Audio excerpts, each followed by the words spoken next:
ഇവിടെ പറഞ്ഞതായ ഈ ഒരു കാര്യം വളരെയധികം നമ്മൾ ശ്രദ്ധാപൂർവ്വം കേൾക്കുകയും ഈ പറയുന്നതോട് ഞാൻ യോജിക്കുന്നുണ്ട്. നിങ്ങളോ? അതെ, അവിടെ ഉപ്പ പറയുന്നത് എന്താന്ന് വെച്ചാൽ ഇവിടുത്തെ ഭരണഘടന ഈ പ്രാവശ്യം അവർക്ക് എക്സാം എഴുതാൻ കൊടുത്തില്ല. ഏതായാലും ഇതൊരു ടീച്ചറാണ്. ഓക്കെ. അപ്പൊ ഈ ഒരു ടീച്ചർ പറയുന്നതിൽ വളരെ കൃത്യമായിട്ടാണ് ഈ പറയുന്ന കാര്യങ്ങൾ നമ്മൾ ശ്രദ്ധിച്ച് നോക്കണം. നമ്മൾ ചിന്തിച്ച് നോക്കണം. പേരൻസ് ആയിട്ടുള്ള നമ്മൾ ചിന്തിക്കണം. എന്താന്ന് വെച്ചാൽ കുട്ടികൾക്ക് മദ്രസയിലോ അല്ലെങ്കിൽ സ്കൂളിലോ ടീച്ചർമാരോ അല്ലെങ്കിൽ ഉസ്താദന്മാരോ തല്ലിയാൽ പോക്സോ കേസിലോ അല്ലെങ്കിൽ മറ്റേതിലേക്ക് കൊണ്ടുപോയി ഇടുന്ന ആ ഒരു സന്ദർഭം നിങ്ങളൊന്ന് ചിന്തിച്ച് നോക്കണം. അവർക്ക് ഈ വർഷം അല്ല അടുത്ത വർഷം ഒരു എക്സാം എഴുതിക്കോട്ടെ, കുഴപ്പമില്ല. എന്നാലും കുറച്ചൊക്കെ നമുക്ക് സമാധാനിക്കാം. ഇതല്ല, ഈ നീതിപീഠത്തിന്റെ മുന്നിൽ നമുക്ക് കിട്ടിയ ഒരു അവഗണന എന്നുള്ള രീതി തന്നെ. ടീച്ചർമാർക്ക് നല്ല ഒന്നാമത് ചൂരവടി കൊടുക്കണം.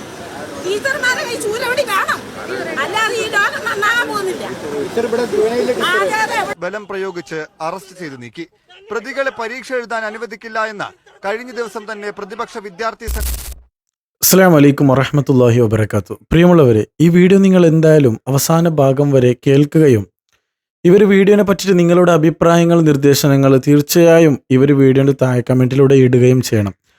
കാരണം നമ്മൾ ഈ ഇടയ്ക്ക് കേട്ട ഒരു ദുഃഖ വാർത്തയാണ്, നിങ്ങളെല്ലാവരും അറിഞ്ഞ ഒരു വിഷയം കൂടിയാണ്. ഞാൻ ഈ അടുത്ത് വീഡിയോ ചെയ്തിട്ടുമുണ്ട് ഓൾറെഡി ഒരു വീഡിയോ. അതിൽ വിശദീകരിച്ചിട്ട് അതിൻ്റെ കാര്യങ്ങളൊക്കെ ഞാൻ പറഞ്ഞിട്ടുണ്ടായിരുന്നു. അപ്പോൾ താമരശ്ശേരിയിൽ നടന്ന ഒരു സംഭവമാണ്. ഷഹബാസ് എന്ന് പറയുന്ന 10ാം ക്ലാസ്സിൽ ഒരു വിദ്യാർത്ഥിയെ കൊലപ്പെടുത്തിയ ഒരു സംഭവം. കൊലപ്പെടുത്തിയത് മറ്റാരുമല്ല, 10ാം ക്ലാസ്സിൽ പഠിച്ചുകൊണ്ടിരിക്കുന്ന ആൾക്കാർ തന്നെയാണ്, എന്ന് വെച്ചാൽ വിദ്യാർത്ഥികൾ തന്നെയാണ്. അപ്പോൾ ഈ ഒരു സംഭവം അങ്ങോട്ട് വലിയ ചർച്ചാ വിഷയമായി മാറുകയും അതേപോലെ നീതി ലഭിക്കാൻ വേണ്ടി പല ആൾക്കാരും സംഘടനാപരമായിട്ട് അല്ലെങ്കിൽ സംഘടനയൊന്നും നോക്കിയിട്ടില്ല, എല്ലാ ആൾക്കാരും ഒത്തൊരുമിച്ച് നിന്ന് ഇപ്പോൾ നീതി ലഭിക്കാൻ വേണ്ടിയിട്ട് പോരാടിക്കൊണ്ടിരിക്കുകയാണ്.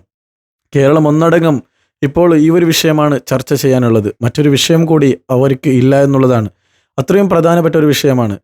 അപ്പോൾ ഈ ഒരു വിഷയത്തിൽ എനിക്ക് പറയാനുള്ള ചില പേഴ്സണലായിട്ടുള്ള ഒപ്പീനിയൻ, അതിനോട് നിങ്ങൾ യോജിക്കുന്നുണ്ടെങ്കിൽ നിങ്ങൾക്ക് തീർച്ചയായും കമൻറ്റ് ബോക്സിലൂടെ അറിയിക്കാവുന്നതാണ്.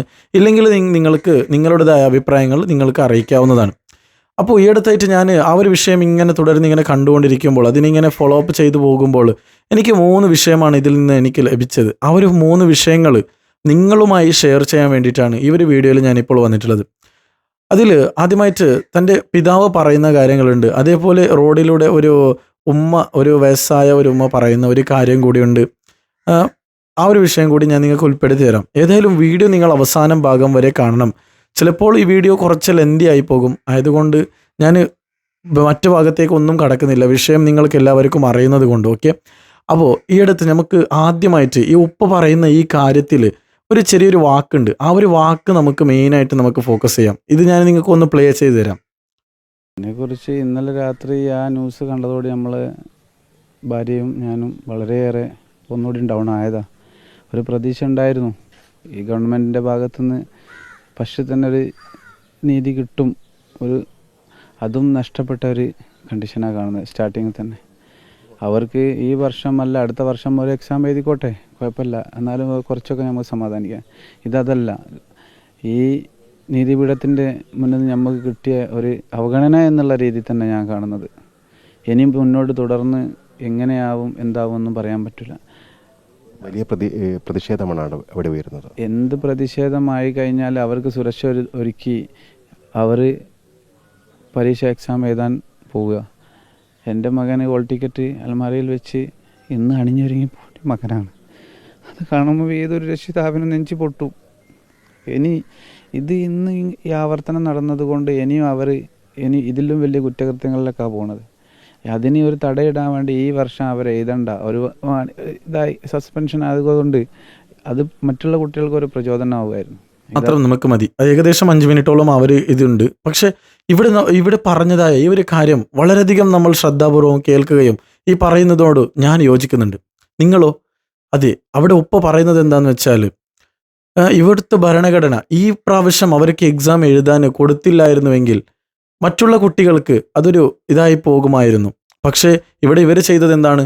അവരെ എക്സാം എഴുതാൻ വേണ്ടി സുരക്ഷ ഒരുക്കുകയും പോലീസോ മറ്റോ ആൾക്കാരെ ഒക്കെ വെച്ച് അവർക്ക് സെപ്പറേറ്റ് ആയിട്ട് എക്സാം എഴുതാനുള്ള സൗകര്യമാണ് ഒരുക്കി കൊടുത്തത്.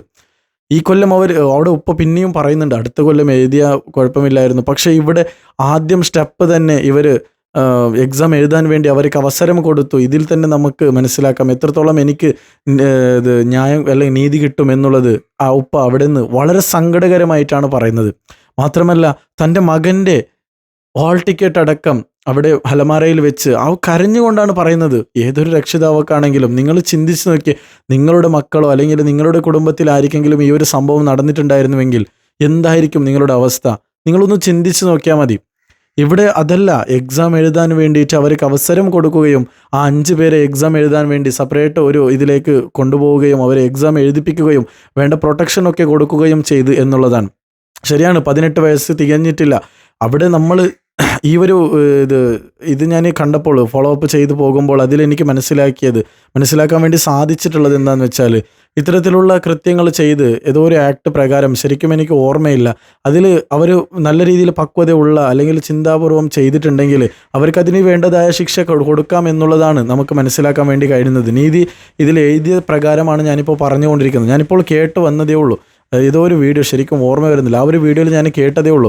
അപ്പോൾ ഇവിടെ ഇവരെന്താണ് ചെയ്യുന്നത്? 5 പേരെയും എക്സാം എഴുതാൻ വേണ്ടിയിട്ട് അവർ വേണ്ട സൗകര്യങ്ങൾ ഒരുക്കി കൊടുക്കുകയാണ്. പ്രൊട്ടക്ഷനും മറ്റു കാര്യങ്ങളൊക്കെ കൊടുത്ത് അവർ എക്സാം എഴുതാൻ വേണ്ടി കൊടുക്കുകയാണ്. ഇവിടെ സ്വന്തം ഉമ്മാക്ക് എന്താണ് സംഭവിക്കുക? ഒന്ന് നിങ്ങൾ അല്പം ചിന്തിച്ച് നോക്കിയാൽ തന്നെ നിങ്ങൾക്ക് മനസ്സിലാക്കാൻ വേണ്ടി കഴിയും. ഈ ഒരു വിഷയത്തിൽ തന്നെ ഒരു പബ്ലിക് ആയിട്ട് ഒരു ഉമ്മ പ്രതികരിച്ച, ഒരു വയസ്സായ ഒരു ആൾ പ്രതികരിക്കുന്നതായ ഒരു വീഡിയോയും കൂടി കാണാൻ വേണ്ടി കഴിഞ്ഞു. അതിൽ പറയുന്ന കാര്യം ഒന്നുമല്ല, ഈ ഷഹബാസ് എന്ന് പറയുന്ന ഈ വ്യക്തി അല്ലെങ്കിൽ ഈ ഒരു വിദ്യാർത്ഥിയുടെ സ്വന്തം കുടുംബക്കാരത്തെയോ അല്ലെങ്കിൽ സ്വന്തം ഉപ്പയോ ഉമ്മയോ ആരും തന്നെ അനിയനോ ഒന്നുമല്ലാത്ത ഒരാൾ പറയുന്ന ഒരു വിഷയമുണ്ട്. എന്താണെന്ന് നമുക്ക് കേട്ടു നോക്കാം, അതിനുശേഷം നമുക്ക് സംസാരിക്കാം. എനിക്ക് സഹിക്കുന്നില്ല. ടിവിയുടെ മുന്നേ ഇരുന്നിട്ട് എന്തുവാ ടിവി കാണുന്ന മുഴുവനും? എന്തൊരു സങ്കടമാണ് ടീച്ചർമാരെ ശരിയായ രീതിയിൽ പരിശീലിപ്പിക്കുക, രക്ഷിതാക്കളെ ശരിയായ രീതിയിൽ കൗൺസിലിംഗ് കൊടുക്കുക, ശിക്ഷാ നിയമത്തിൽ മാറ്റം വരുത്തുക. ഗൾഫിലൊക്കെ നടക്കുന്നവരാൾ ശിക്ഷ ഇവിടെ വരണം. എന്നാലും അത് കൈ വെട്ടണം, കാല് വെട്ടണം, അല്ല ഒക്കത്തില്ല ഇവിടെ. ഇത് ശരിയല്ല ചെയ്തത്. എന്റെ കുഞ്ഞാമ്മയെ സഹിക്കുമോ? എനിക്ക് താമരശ്ശേരി മാമയാണ്. ഞാൻ പോയില്ല താമരശ്ശേരി. ഒരു 10ാം ക്ലാസ്സിൽ പഠിക്കുന്ന കുട്ടിയെ നശിപ്പിച്ചിട്ടെ എന്ത് മര്യാദയാണ് കാണിച്ചിരിക്കുന്നത്? എന്ത് മര്യാദ? ഇതൊന്നും സഹിക്കാൻ പറ്റുന്ന കാര്യമല്ല. ഒരിക്കലും ആ കുട്ടികളെ പരീക്ഷ എഴുതിക്കരുത്. ആ കുട്ടികളെ ശിക്ഷിക്കണം, മാതൃകാപരമായ ശിക്ഷ കൊടുത്തിരിക്കണം കുട്ടികൾക്ക്. 15 ബാലനിയമങ്ങളെല്ലാം മാറ്റണം. ടീച്ചർമാർക്ക് നല്ല ഒന്നാമത് ചൂരവടി കൊടുക്കണം. ടീച്ചർമാരെ കൈ ചൂരവടി വേണം, അല്ലാതെ ഈ ലോകം നന്നാകാൻ പോകുന്നില്ല. അതെ, എവിടുത്തെ ടീച്ചറായിരുന്നു ഞാൻ. അർഹതപ്പെട്ട കടി കൊടുത്ത് തന്നെ വളർത്തണം. രക്ഷിതാക്കൾക്ക് ശിക്ഷിക്കാൻ പറ്റത്തില്ല. രക്ഷിതാക്കൾ കുഞ്ഞുങ്ങളെ ശിക്ഷിച്ചു വളർത്തണം. രക്ഷിതാക്കൾ കുട്ടികളെ ശിക്ഷിച്ചു തന്നെ വളർത്തണം.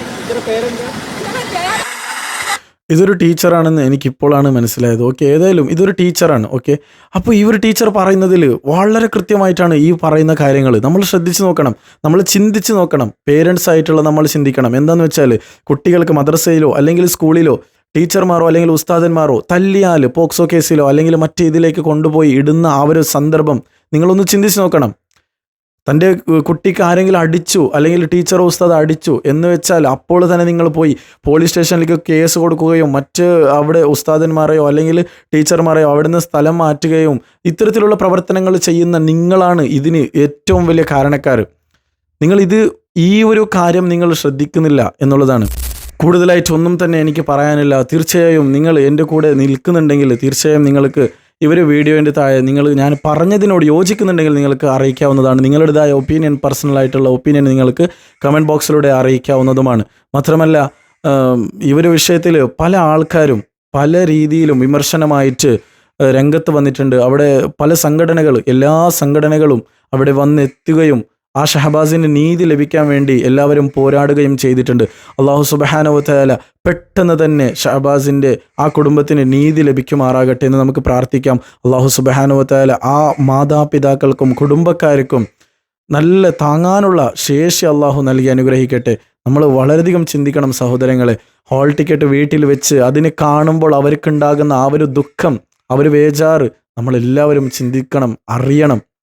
അള്ളാഹു സുബ്ഹാനഹു വ തആല പെട്ടെന്ന് തന്നെ ഷഹബാസിൻ്റെ അവരുടെ മരണത്തിൻ്റെ പിന്നിലുള്ള ഒരു നീതി അള്ളാഹു പെട്ടെന്ന് തന്നെ കൊടുക്കട്ടെ എന്ന് നമുക്ക് പ്രാർത്ഥിക്കാം. ഇൻഷാ അള്ളാഹ് ഈ ഒരു വീഡിയോ ഇവിടെ വെച്ച് വൈൻഡപ്പ് ചെയ്യുകയാണ്. ഇതിനോട് യോജിക്കുന്നുണ്ടെങ്കിൽ നിങ്ങൾക്ക് കമൻറ്റ് ബോക്സിലൂടെ അറിയിക്കാവുന്നതാണ്. അസ്സലാമു അലൈക്കും വറഹ്മത്തുള്ളാഹി വബറകാതുഹു. വളരെ വിഷമത്തോടു കൂടി വളരെ സങ്കടകരമായിട്ടാണ് ഈ ഒരു വീഡിയോ ഇവിടെ വെച്ച് വൈൻഡപ്പ് ചെയ്യുന്നത്.